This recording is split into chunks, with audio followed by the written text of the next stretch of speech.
Good day, ladies and gentlemen, and welcome to yet another episode of our JG7 Classroom series. This is our first Manoeuvre Debrief episode. It's in total episode 8 of the series, and what we want to look at today is on the blackboard. In a quiet moment, we want to look at the maneuvers that were demonstrated during the last episode, which was dedicated to BFM Essentials, and basically the question, how do we stay in control? How do we solve BFM problems that our opponent is going to throw at us? How do we stay inside his control zone and hence dominate the fight? This is what the last episode was about. So practical demonstration of all of these maneuvers. If you want to see that, please go to episode 7. But today we want to look at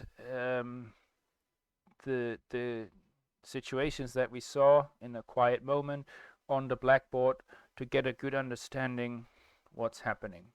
I'm your host and instructor Killerfliege, and I wish you a pleasant lesson. So as a little recap before we go into the actual maneuvers, let's quickly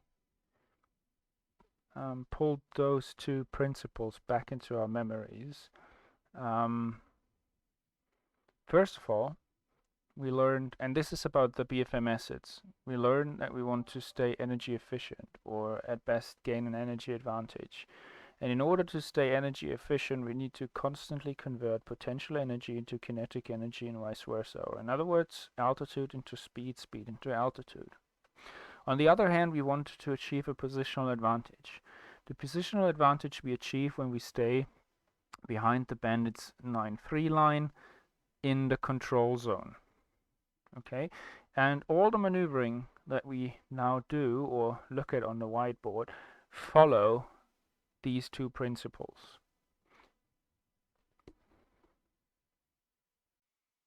Alright, so let's first have a look at the high and low yo-yo. We learned that this is a great maneuver to manage range, angle, and closure, especially closure and range when we approach the target quickly. So let's assume we have a bandit that's initially here, or who is initially here, and we are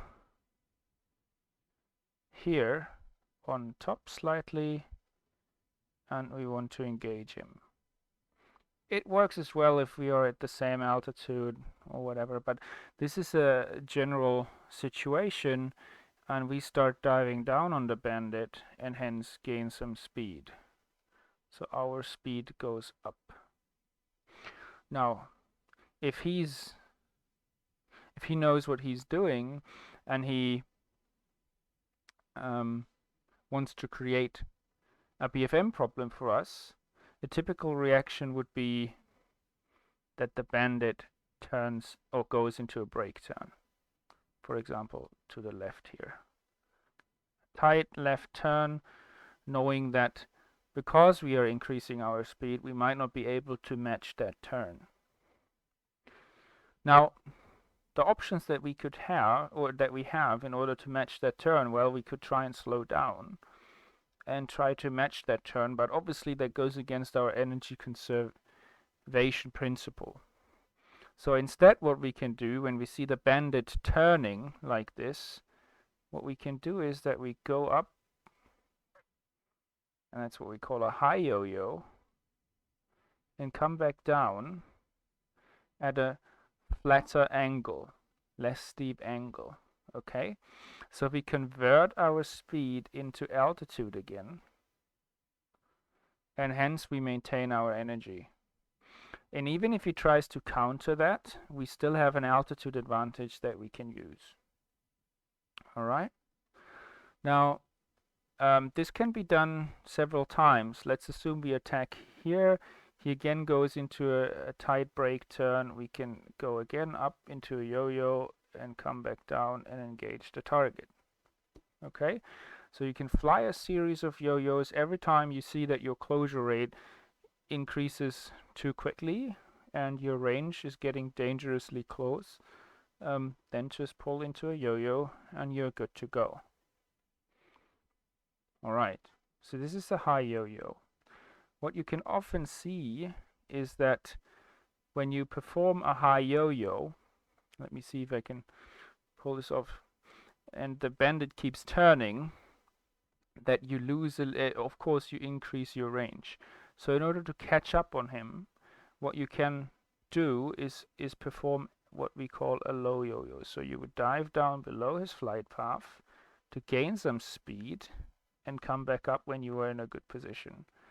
So here we convert altitude, this is our initial altitude, into speed, and this speed we convert back into altitude. So again, we are energy conservative and we can manage the bandit. And this is why it's called a high yo-yo and a low yo-yo, because you go up and come back down, or you go down and come back up. So the low yo-yo basically achieves the adverse effect of the high yo-yo. If a bandit tries to get away from you, you can increase your speed and hence decrease range and use that again to come back up. Okay, so this is the high and low yo-yo, and this works, as I said, in every situation. Now let's assume I'm leaving the planes away. I'm not going to show the planes now to make it easier to read. So let's assume a bandit is not just flying a tight max rate turn, but maybe tries to enforce an overshoot. So let's start out with a first turn. He's going into a brake turn, and as he's doing that, we are flying our yo-yo maneuver. Now as he sees that we are here, he might get the impression that he can reverse on us and cause us to overshoot. So he's reversing the turn direction. But this is not a problem, because we can still just fly our series of yo-yos even when he's doing brake turns into different directions.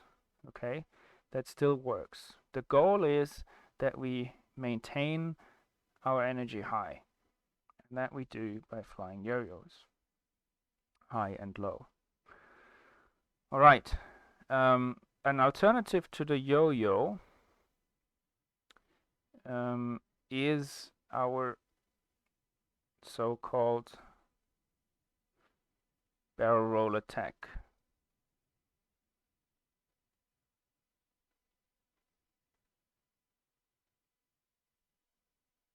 It follows the same principle as a yo-yo, but it achieves a different effect. So again, let's say we have a bandit and he's going into a hard brake turn, and we want to compensate with that threat.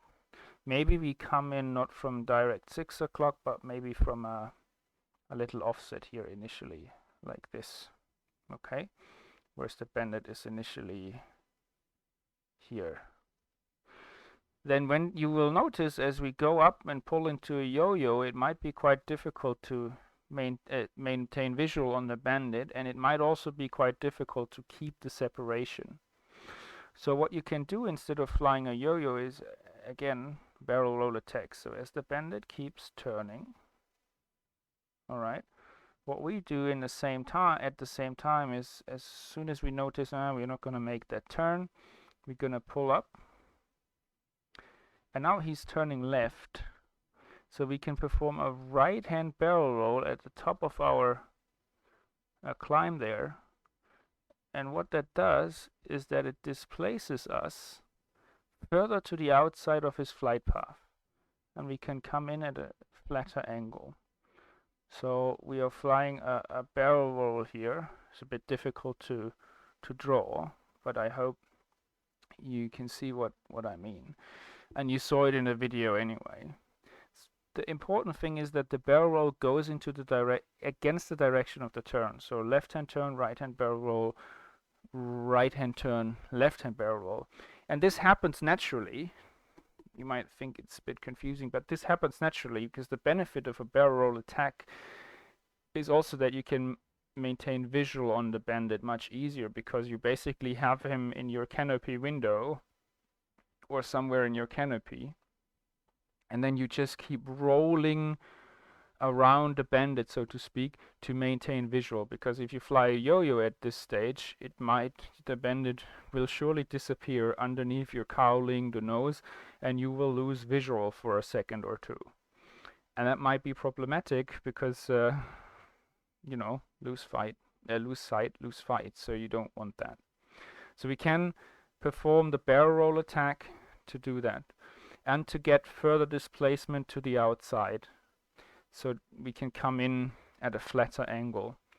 That sometimes helps. And we can do the same thing if he starts to reverse again. We can continue to fly barrel roll attacks. A note of caution: a barrel roll attack obviously naturally takes a bit longer to perform. So if you can comfortably perform a yo-yo, for example, you come at the bandit from the direct 6 o'clock position, a yo-yo is perfectly fine to manage range angle and closure. And then you don't need to perform the more complicated maneuver. However, if you come in at a steeper angle and you risk losing sight of the bandit, you might want to perform that barrel roll attack. Okay? Alright, so these are very great maneuvers to conserve your energy. A slight variation to the barrel roll attack is a so-called displacement roll. We can use it in a similar situation. We again approach the bandit at a steeper angle, and as he turns, once we pass the bandit, we would like to get a flatter, more aligned turn circle. So what we can do is we can fly across the bandit, not climb as steeply as before. This can literally be done in straight flight. And then we perform a barrel roll again against the direction of the turns, as to maintain visual on the bandit. And as you can see, the displacement effect is still there, but we don't have the altitude gain because we pulled up before when we did the barrel roll attack. And the barrel roll is usually performed the moment you pass the bandit. So in terms of drawing it here, it should be starting here, but yeah, this is what we call a displacement roll. It's similar to the barrel roll attack, as I said. The only difference is that the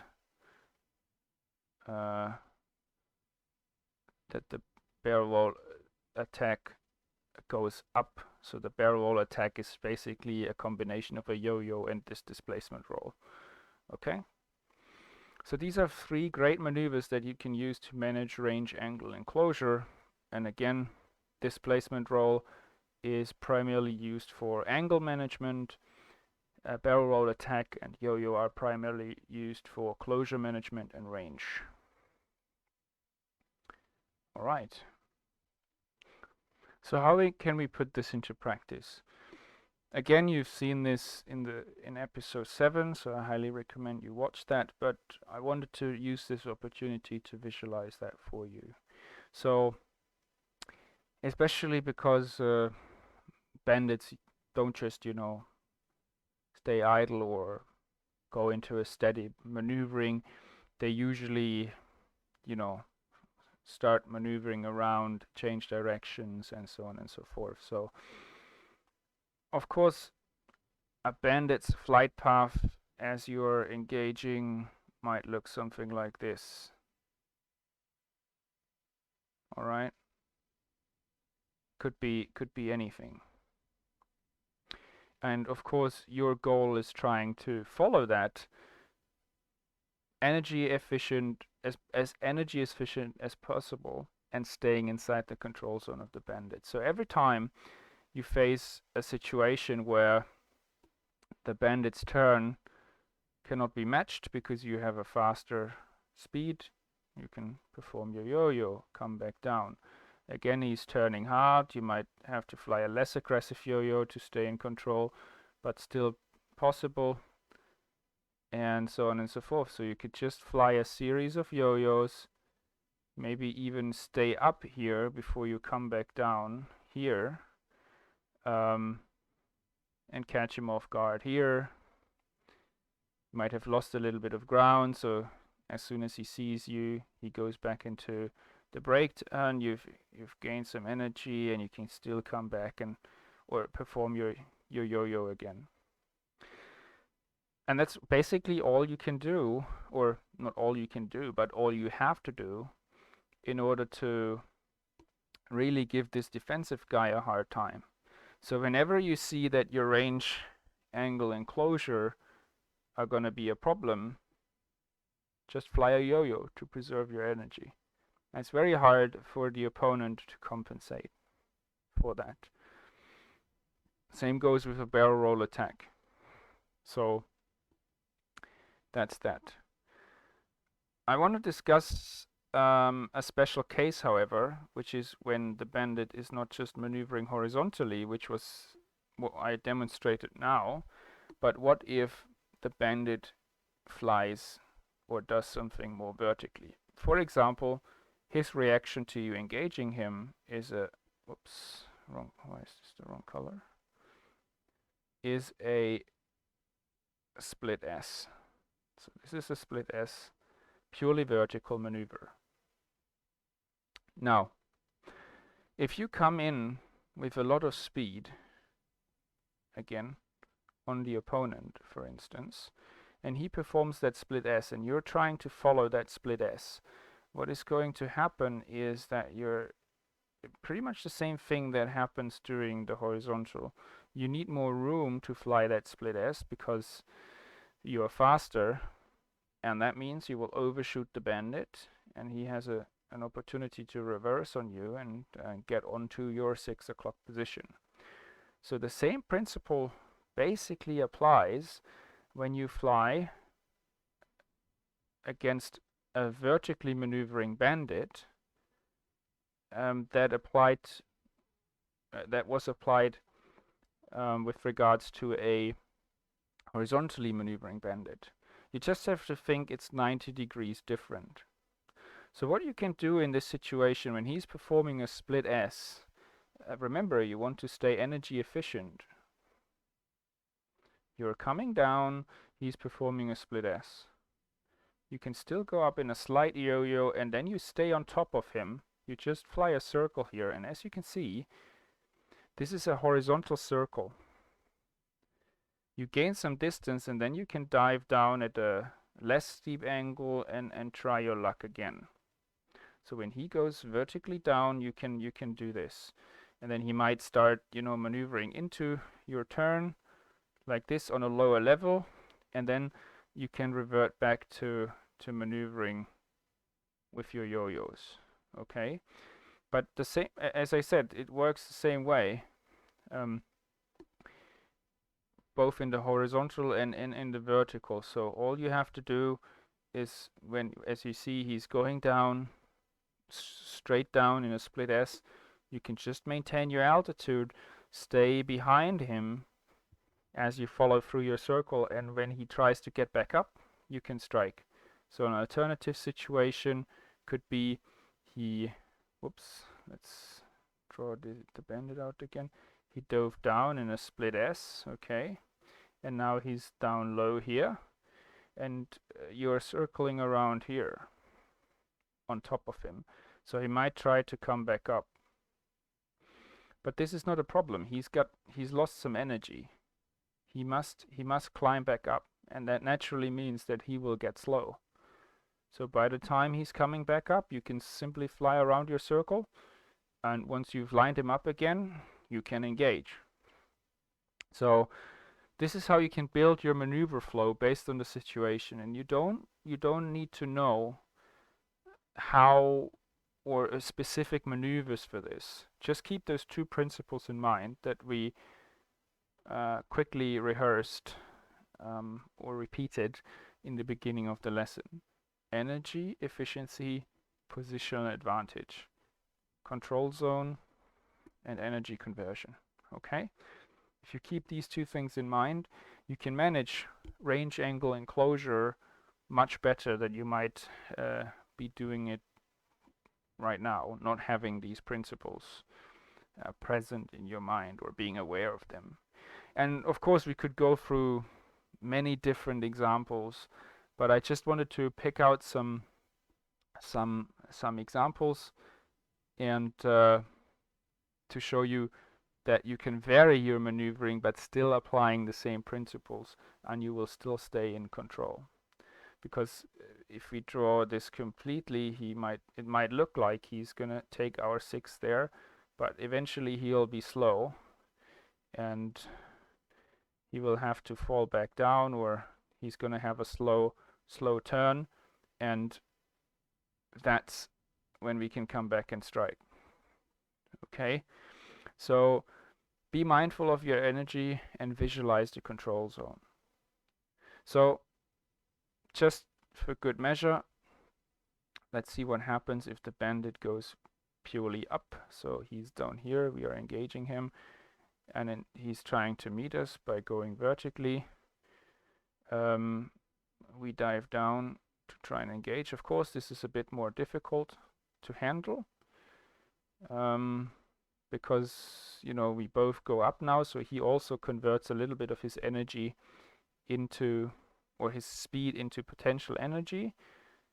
But just focus on, you know, visualizing the control zone of the bandit as he's going through here. And of course he's getting slow. If you dive down on him, you're gonna have some speed. All you have to do, apply the same principle. Stay in his control zone, in this case on the outside of his turn circle. Use your excess energy to climb on top of him. And when he's slow and vulnerable, trying to turn into you, you can come back down and engage. So same thing applies. You can still perform a sort of vertical maneuver to convert your speed into energy, into altitude.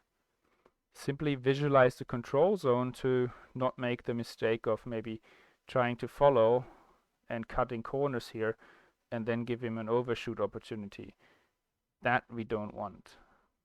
Visualize the control zone, maneuver into the control zone, or such that you stay in the control zone. Okay?